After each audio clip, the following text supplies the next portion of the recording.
እንበዴ ነበርኩኝ አገር ያሰለችህ፣ በመስቀል ላይ ሆኖ ታሪክህን ለወጥህ።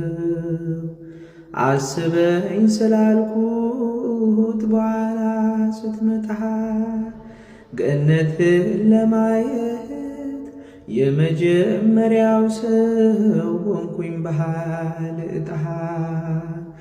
አቤት ፍቅሩ የእግዚአብሔር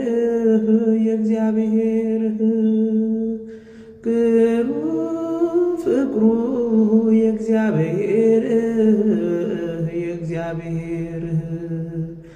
ኃያል ፍቅሩ የእግዚአብሔር ግሩም ፍቅሩ የእግዚአብሔር